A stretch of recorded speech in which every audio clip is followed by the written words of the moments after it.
Sa ngalan ng Ama at ng Anak at ng Espiritu Santo, Amen. ang pagpapala ng ating Panginoong Hesukristo, ang pag-ibig ng Diyos Ama, at ang pakikipagkaisa ng Espiritu Santo naway sumainyong lahat. At sumainyo rin. Mga kapatid, tinipon tayo bilang kaanib na angkan ng Diyos, kaya dumulog tayo sa maawaing Panginoong nagpapatawad ng lubos. Sinugong tagapagpagaling sa mga nagsisisi, Panginoon, kaawaan mo kami. Panginoon, kaawaan mo kami. Dumating na tagapag-anyayang mga makasalanan ay magsisi, Kristo, kaawaan mo kami. Kristo, kaawaan mo kami. Nahaluklok ka sa kanan ng Diyos Ama para ipamagitan kami. Panginoon, kaawaan mo kami. Panginoon, kaawaan mo kami. Kaawaan tayo na makapangyarihang Diyos, patawarin tayo sa ating mga kasalanan at patnubayan tayo sa buhay na walang hanggan. Amen. Manalangin tayo. Ama naming makapangyarihan, gawin mong makapiling ka ng mga nagdarasal. Paunlakan mong dinggin ang aming mga kahilingan sa pamamagitan ni Jesucristo, kasama ng Espiritu Santo, magpasawalang hanggan. Amen. Magsiupo ang lahat. Ang simula ng aklat ni Propeta Daniel. Nang 3 taon ng pamamahala ni Haring Joachim sa Huda, ang Jerusalem ay nasakop ni Haring Nabucodonosor. Pinabayaan ng Panginoon na bihagin niya si Haring Joachim at samsamin ang ilang kasangkapan sa templo ng Diyos. Lahat ng ito ay dinala ni Nabucodonosor sa templo ng kanyang Diyos-Diyosan sa Babylonia at inilagay sa silid na taguan ng kanyang kayaman. Iniutos ng hari kay Aspenas, pinuno ng kanyang mga tauhan, na pumili ng ilang Israelitang kabilang sa angkan ng mga hari at ilan sa angkan ng mga maharlika. Ang pipiliin nila ay yaong kabataan, walang kapansanan, makisig, matalino, madaling turuan, may kaalaman sa lahat ng sangay ng karunungan upang maging karapat-dapat na lingkod sa palasyo. Ang mga ito ay tuturuan ng salitang Kaldeo. Inuutos ng hari na sila'y paglaanan ng pagkain at alak araw-araw mula sa kanyang sariling pagkain at alak.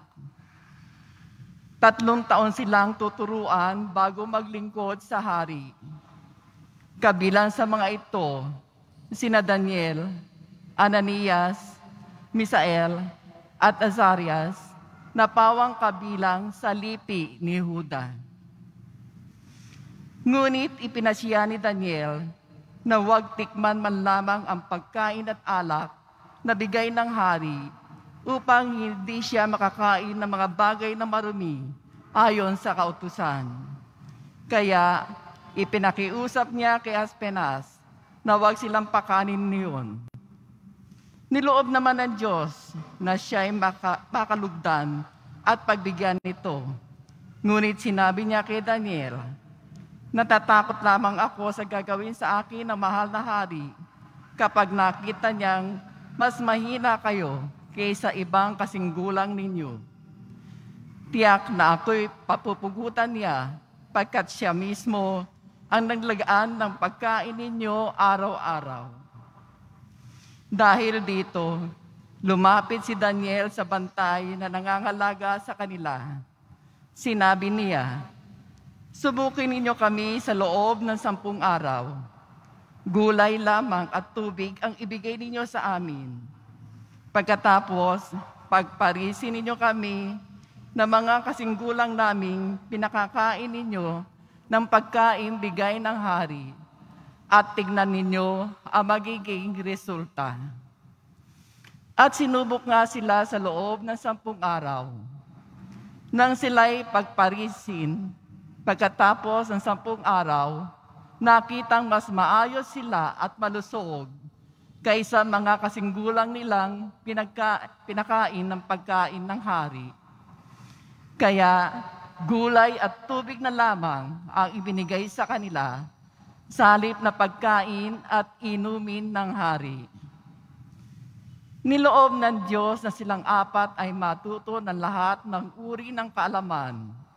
Bukod dito, si Daniel ay binigyan pa ng kaalaman tungkol sa pangitain at panaginip. Pagkaraan ng 3 taong itinakda ng hari sa pagsasanay sa kanila, ang lahat ng kabataang pinili ni Espenas ay iniharap niya kay Haring Nabucodonosor. Isa-isa silang kinausap ng hari, ngunit nakita niyang nakahihigit sina Daniel, Ananias, Misael at Azarias.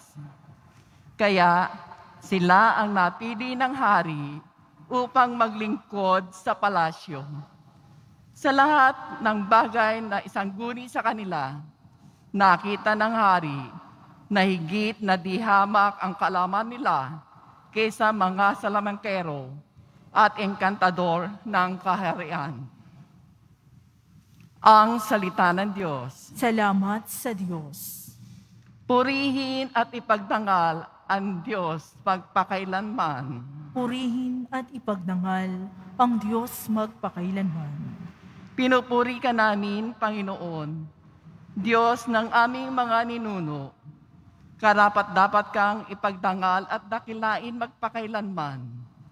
Purihin ang iyong banal at maluwalhating pangalan. Nararapat purihin at ipagdangal magpakailanman. Purihin at ipagdangal ang Diyos magpakailanman. Purihin ka sa iyong banal at marangal na tahanan. Lubhang karapat-dapat kang awitan at dakilain magpakailanman. Purihin at ipagdangal ang Diyos magpakailanman. Purihin ka na nakaluklok sa maringal mong trono. Karapat-dapat kang awitan at dakilain magpakailanman.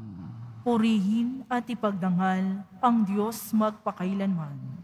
Mula sa iyong luklukan sa ibabaw ng mga kerubin, nakikita mo ang kalaliman, ang daigdig ng mga patay. Karapat-dapat kang purihin at dakilain magpakailanman. Purihin at ipagdangal ang Diyos magpakailanman. Purihin ka sa buong sangkalangitan. Karapat-dapat kang awitan at dakilain magpakailanman. Purihin at ipagdangal ang Diyos magpakailanman. Magsitayo po ang lahat.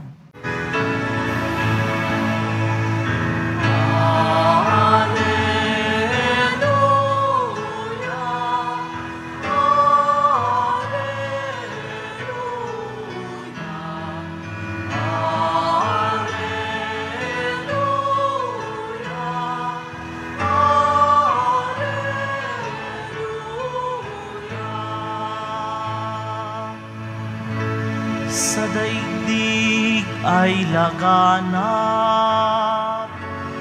liwanag na sumisikat, salitang buhay ng lahat.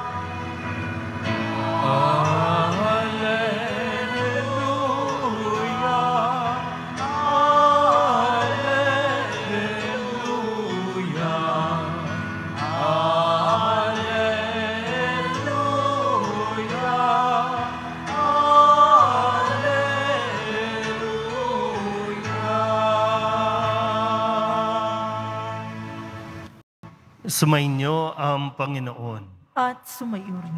Ang mabuting balita ng Panginoon ayon kay San Lucas. Papuri sa iyo, Panginoon. Noong panahong iyon, nang tumingin si Jesus, nakita niya ang mayayamang naguhulog ng kanilang kaloob sa lalagyan nito sa templo. Nakita rin niya ang isang dukhang babaeng balo na naghulog ng 2 kusing. Ang wika ni Jesus, sinasabi ko sa inyo, Ang dukhang balong iyon ay naghulog ng higit kaysa kanilang lahat, sapagkat bahagi lang ng di na nila kailangan ang kanilang ipinagkaloob. Ngunit ibinigay ng balong iyon na dukhang-dukha ang buo niyang ikabubuhay. Ang mabuting balita ng Panginoon. Pinupuri ka namin, Panginoong Hesukristo. Magsiupo ang lahat. Isang magandang araw po sa inyong lahat. Ngayong umagang ito, tanghaling ito, baka pwedeng tingnan po muna natin at suriin ang ating mga sarili. Saan po tayo madalas? Doon ba sa lagi tayo ang humihingi o ang binibigyan? O tayo yung nagbibigay na madalas? So nasaan tayo dyan? Yung pagpunta mo ba dito, pagsisimba mo dito ay para humingi? O yung pagpunta mo dito para magbigay? Magbigay ng pasasalamat, magbigay papuri. So nasaan tayo dyan? Sa tuwing pumupunta tayo dito. Mag-focus tayo doon sa nagbibigay. Okay? Kasi madalas naman dito, pengi ako Lord, pengi nito Lord, pengi nun Lord. Dito muna tayo sa nagbibigay. Kasi sa Ebanghelyo, may nakita si Jesus na dalawang tao, isang mayaman na nagbigay para sa templo at isang mahirap na nagbigay din para sa templo. Pero mas pinuri ni Jesus yung babaeng balo. Pag sinabi pong balo, parang kabilang siya sa mahirap na sa pamantayan ng lipunan, kasi ang hilig natin maglagay ng mga tag, yan mayaman yan, ito mahirap yan. Pero dito po, mas pinuri ni Jesus yung pagbibigay ng balo kesa doon sa ibinigay ng mayayaman. Masarap po sa pakiramdam yung nakakapagbigay ka. Tama po ba? Yan. Kung sakaling hindi mo pa nararamdaman yung pakiramdam ng nagbibigay, alam mo na yung sagot kung nasaan ka ba sa dalawa. Yung laging umaasa, laging humihingi, o doon sa nagbibigay. Balik tayo ulit sa nagbibigay. Masarap sa pakiramdam ang nakakapagbigay ka. Pero kailangan nating suriin, bakit ka nagbibigay? Yan. Kasi nagbibigay ka, baka dahil may pangangailangan ka rin. Yan. So uuwi din tayo dun sa tayo yung umaasa na bibigyan. Yan. So bakit ka nagbibigay? Yun yung maganda rin na suriin kasi importante po yun, dahil yun yung nakikita ng Diyos, yung nilalaman, yung dahilan o motivation mo, bakit ka nagbibigay. Gaya ng nasabi ko, masarap sa pakiramdam yung nakakapagbigay ka. Sa kahit anong paraan, pwedeng material, pera, maging kahit ang sarili natin. Masarap sa pakiramdam. So ngayon po, bakit tayo nagbibigay? Marami sa panahon ngayon, isa kasi sa gusto natin marinig, uy, ang bait mo naman. Kasi sa atin, basta nakakapagbigay ang isang tao, ang tingin natin, ang bait niya, ang generous niya. Ang bilis din natin mahulog, mapaniwala. Pero kung susuriin natin, marami ang nagbibigay ng may kanya-kanyang dahilan. May nagbibigay kasi gusto lang talaga niyang makatulong. Meron din naman nagbibigay, hindi dahil mabait siya, kundi dahil naghihintay ng kapalit. Kaya nga po, ang isang taong nagbibigay, hindi talaga generous. Dahil ang tawag dyan, investor. Nag-i-invest. Na pagdating ng araw, sisingilin kita. Pagdating ng araw, babawiin ko yan. So mabait ba talaga siya? O business-minded lang talaga? Nag-i-invest lang talaga.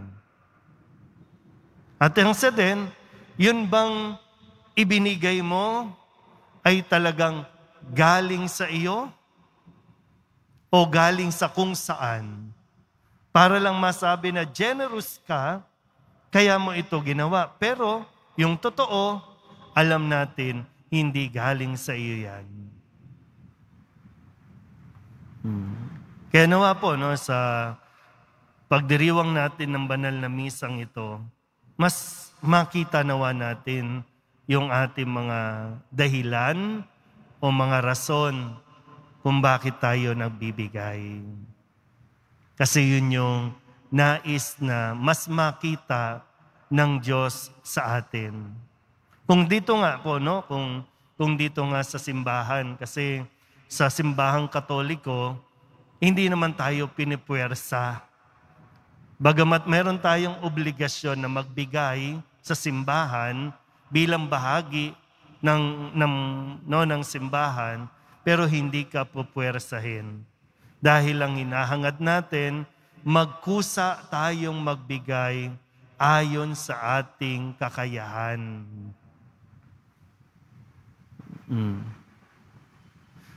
Sa akin pong pagninilay, minsan po, no, bakit ako minsan, hindi man madalas po, no, nagiging madamot at nagiging hadlang ito para mas maging mapagbigay ako sa pangangailangan. Minsan, lalo na pagdating sa pamilya, di ba, na-experience nyo, no, pag yung mayat-maya, ihingan kayo ng kapamilya ninyo, di ba, no, minsan yung bang naglalaban sa loob mo, no, o mga ibang tao, kaibigan, kapag humihingi sa iyo, no? Minsan ayaw mong magbigay, hindi dahil wala kang maibibigay, kundi ayaw mo lang talaga magbigay dahil umiiral minsan yung pagiging selfish o kaya yung takot na baka maubusan. Diba, no? May ganyang ramdamin na sa loob mo lang, alam mo naman po, no? Ikaw din naman makakaalam niya. Ito yung aking sariling karanasan na minsan ayaw kong magbigay kasi mas pinangungunahan ako ng pagiging makasarili na paano ako? Mayroon din akong pangangailangan. Paano ako? Mayroon din akong gustong bilhin. Paano naman ako? O kaya naman yung isang bahagi na natatakot kang maubusan. Si Santa Cecilia na ipinagdiriwang natin ngayon, siya po ay mula sa isang mayamang angkan, mayaman na mayaman. Pero mas pinili niyang iwanan yung yaman at ibigay ang kanyang sarili para sa Diyos. Yung akala mong wala ka nang maibibigay, pero ang totoo, meron pa. Dahil lahat naman ng mayroon tayo, galing sa Diyos. So ang Diyos, sa kanyang kabutihan, hindi mauubusan magbigay para sa atin. Tandaan mo yan. Hindi mauubusan ng Diyos ng pagbibigay sa iyo. Para nang sa ganon, may maibigay ka sa iba. Nawa mas ma-inspire tayo na magbigay kaysa ang humingi ng humingi. Amen? Magsitayo po ang lahat.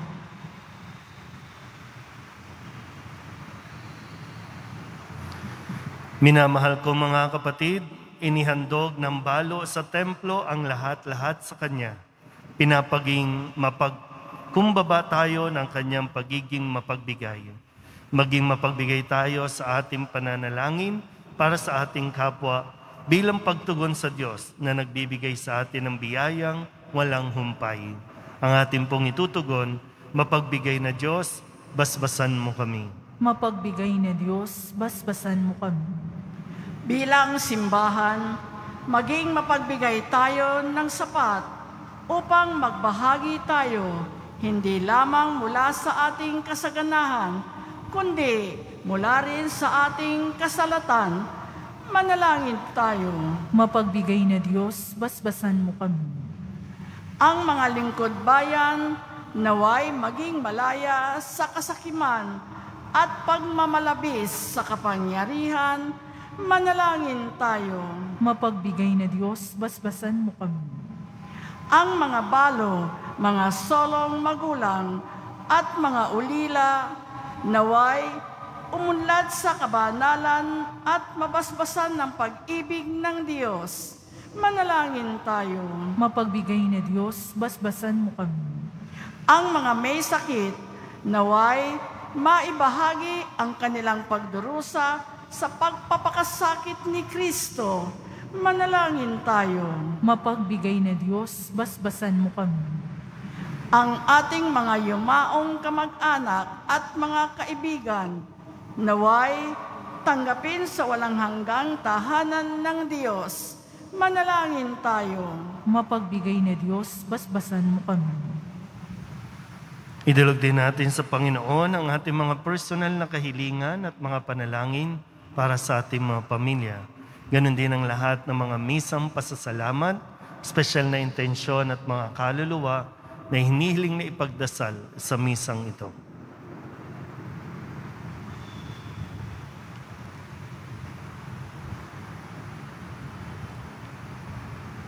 Ang lahat ng ito hinihiling namin sa ngalan ni Kristong aming Panginoon. Amen. Magsiupo ang lahat.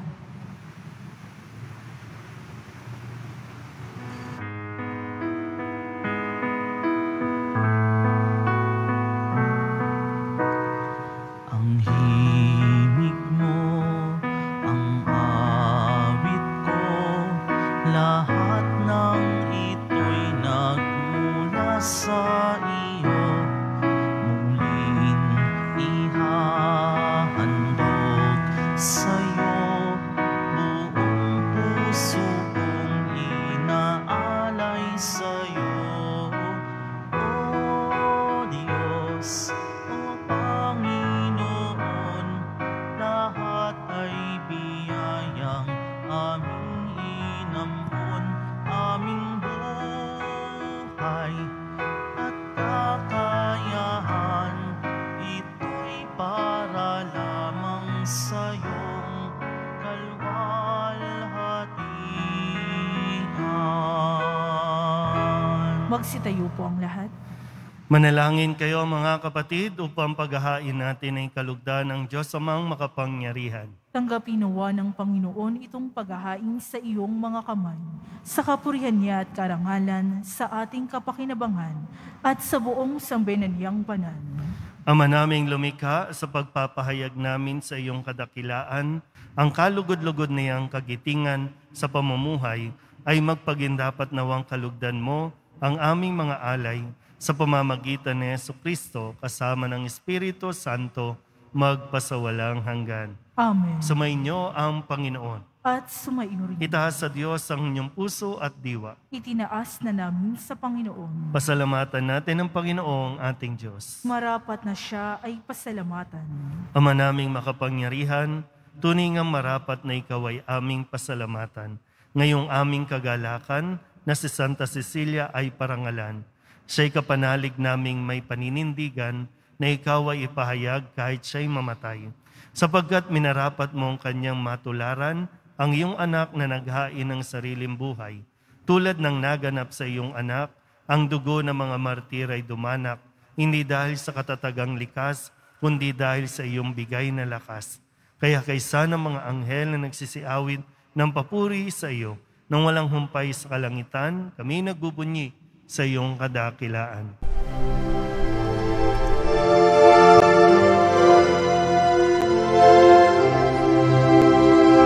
Santo, Santo, Santo, Panginoong Diyos makapangyarihan, napupuno ang langit at lupa ng kalwalhatian mo. Hosana sa kaitaasan, pinagpalang na paririto sa ngalan ng Panginoon. Hosana sa kaitaasan.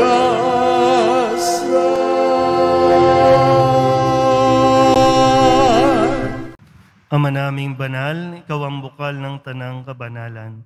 Kaya't sa pamamagitan ng iyong Espiritu, gawin mong banal ang kaloob na ito upang para sa aming maging katawan at dugo ng aming Panginoong Hesukristo. Bago niya pinagtiis ang kusang loob na maging handog, inawakan niya ang tinapay, pinasalamatan kaniya, pinaghati-hati ni ayon, iniabot sa kanyang mga alagad at sinabi, "Tanggapin ninyong lahat ito at kanin, ito ang aking katawan na ihahandog para sa inyo."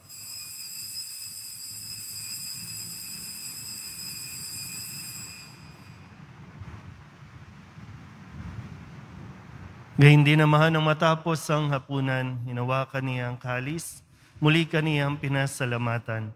Iniabot niya ang kalis sa kanyang mga alagad at sinabi, "Tanggapin ninyong lahat ito at inumin. Ito ang kalis ng aking dugo, ng bago at walang hanggang tipan, ang aking dugo na ibubuhos para sa inyo at para sa lahat, sa ikapagpapatawad ng mga kasalanan. Gawin ninyo ito sa pag-alaala sa akin."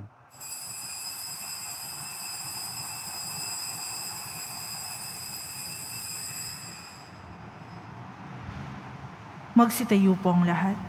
Ipagbunyi natin ang misteryo ng pananampalataya. Si Kristo'y namatay, si Kristo'y nabuhay, si Kristo ay babalik sa wakas ng panahon. Ama, ginagawa namin ngayon ang pag-alaala sa pagkamatay at muling pagkabuhay ng iyong anak. Kaya tiniaalay namin sa iyo ang tinapay na nagbibigay buhay at ang kalis na nagkakaloob ng kaligtasan. Kami napapasalamat dahil kami iyong minarapat na tumayo sa harap mo para maglingkod sa iyo. Sinasamo namin kami magsasalo-salo sa katawan at dugo ni Kristo ay mabuklod sa pagkakaisa sa pamamagitan ng Espiritu Santo. Ama, lingapin mo ang iyong simbahang laganap sa buong daigdig. Huspusin mo kami sa pag-ibig kaysa ni Leon na aming Papa at ni Jose na aming Obispo at ng Tanang Kaparian. Alalahanin mo rin ang mga kapatid naming nahimlay na may pag-asang sila'y muling mabubuhay, gayon din ang lahat ng mga pumanaw. Kawaan mo sila at patuloyin sa iyong kaliwanagan. Kawaan mo at pagintapating kaming lahat na makasalo sa iyong buhay na walang wakas. Kaysa ng mahal na Birhen Maria na Ina ng Diyos, ng kabiyak ng puso niyang si San Jose, kaysa ng mga apostol at ng lahat ng mga banal na namuhay dito sa daigdig ng kalugod-lugod sa iyo, may pagdiwang nawa namin ang papupuri sa kararangal mo sa pamamagitan ng iyong anak na aming Panginoong Hesukristo. Sa pamamagitan ni Kristo, kasama niya at sa Kanya, ang lahat ng parangal at papuri ay sa iyo, Diyos Amang makapangyarihan, kasama ng Espiritu Santo, magpasawalang hanggan. Amen, amen, amen, amen. Buong kababaang loob tayong tumawag sa ating Panginoon ng Ama namin.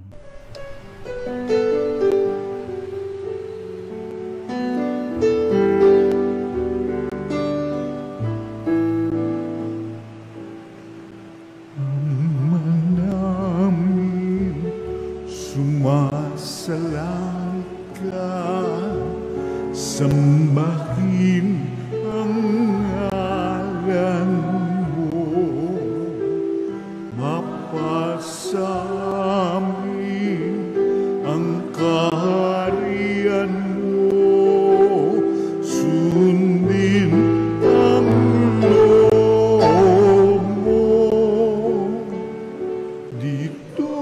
sa lupa para nang sa langit. Bigyan mo po kami ngayon ng aming kakanin sa araw-araw at patawarin mo kami sa aming mga sala para ng pagpapatawan namin sa nagkakasala sa amin. At huwag mo kaming ipagdulot sa tukso at yadya mo kami sa lahat ng masama. Inihiling namin kami iadya sa lahat ng masama, pagkalooban ng kapayapaan araw-araw, iligtas sa kasalanan at ilayo sa lahat ng kapahamakan, samantalang aming pinananabikan ang dakilang araw ng pagpapahayag ng tagapagligtas naming si Hesu Kristo. Sapagkat iyo ang kaharian at ang kapangyarihan at ang kapurihan, magpakailanman. Amen. Panginoong Hesu Kristo, sinabi mo sa iyong mga apostol, kapayapaan ang iniiwan ko sa inyo, aking kapayapaan ang binibigay ko sa inyo. Tunghayan mo ang aming pananampalataya at huwag ang aming mga pagkakasala. Pagkalooban mo kami ng kapayapaan at pagkakaisa ayon sa iyong kalooban, kasama ng Espiritu Santo, magpasawalang hanggan. Amen. Ang kapayapaan ng Panginoon ay laging sumainyo. At sumaiyo rin. Magbigayan po tayo ng kapayapaan sa isa't isa.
Ito ang kordero ng Diyos. Ito ang nag-aalis ng kasalanan ng sanlibutan. Mapalad ang mga inaanyayahan sa kanyang piging. Panginoon, hindi ako karapat-dapat na magpatuloy sa iyo, ngunit sa isang salita mo lamang ay gagaling na ako.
Magsitayo po ang lahat. Manalangin tayo. Ama naming mapagmahal, sa pagsasalo namin ngayon sa banal na pakikinabang, matulungan nawa kami ng ulirang katapatan ni Santa Cecilia upang tanging ikaw ang aming mahalin habang inaako namin ang malasakit ni Jesucristo kasama ng Espiritu Santo magpasawalang hanggan. Amen. Mga kapatid, dating ipagdasal ang ating mga minamahal na yumao at ang lahat ng mga kaluluwa sa purgatorio. Panginoon naming Diyos, Ama namin, Ikaw ang dahilan ng aming pagsilang. Sa iyo galing ang aming hiram na buhay. Buong kababaang loob po kaming nananalangin at kami nagmamakaawang kalugdan mo po ang mga kaluluwa ng mga pumanaw na sa mundong ito. Sila naway magkamit ng buhay sa iyong piling. Alisin mo ang anumang mga karumihan ng kasalanan upang sila ay maging marapat sa iyong walang hanggang kalinisan. Iahon mo sila mula sa purgatorio at bigyan ng puwang sa iyong kaharian sa langit. Kapayapaan kailanman ang igawad ng may kapal sa mga yumaong nagsipanaw. Sila naway silayan ng iyong ilaw na walang hanggan. Amen. Mapanatag nawa sila sa kapayapaan. Amen.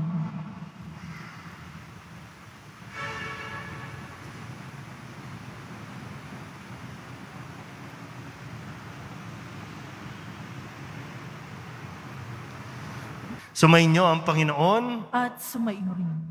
Manalangin tayo para sa pagbabasbas. Mahal na poong Jesus Nazareno, inihayag mo sa pamamagitan ng krus ang walang maliw na pag-ibig ng Diyos sa sangkatauhan. Pakinggan mo ang kahilingan ng iyong angkan na nagsusumamo sa iyo. Makamtanawa nila ang iyong katugunan at tanggapin ang kasagutan na may utang na loob na tinatanaw.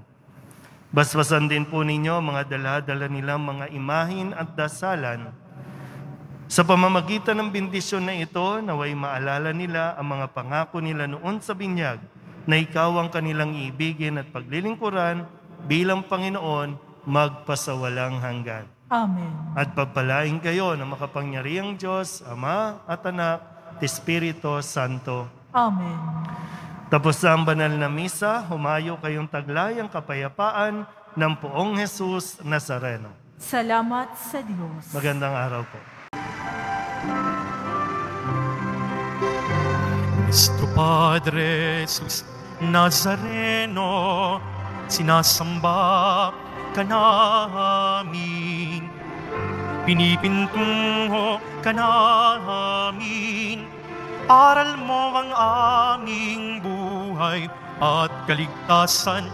Nuestro Padre Jesus Nazareno, iligtas mo kami sa kasalanan. Ang krus mong kinamatayan ay sagisag ng aming kaligtasan. Nuestro Padre Jesus Nazareno, dinarangal ka na amin. Nuestro Padre Jesus Nazareno, nilulwalhati ka namin. Nuestro Padre Jesus Nazareno, dinarangal ka na amin. Nuestro Padre Jesus Nazareno, nilulwalhati ka namin.